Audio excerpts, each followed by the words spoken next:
We continue our team coverage. You are likely to remember where you were during tonight's thunderstorm. Fox 11's Tracy Lair was in Carpinteria and has some reaction. Thunder and lightning filled the skies. When this storm moved up the coast, people took notice. The discharge of electricity added to the golden hour as the sun set.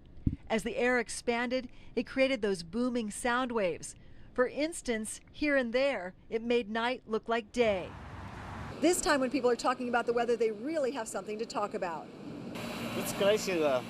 Sometimes it's cold, sometimes it's hot, and right now it's water, so it's crazy all the time. It was truly exhilarating. I went out here to take pictures of the sunset, looked to my left and got a pre-lightning and thunderstorm, and we don't usually get that out here, so it was really awesome to see. People weathered the storm, take pictures and videos so they could compare notes.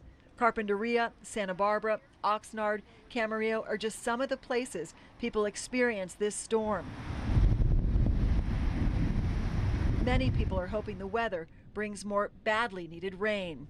In Carpinteria, Tracy Lair, Fox 11 News.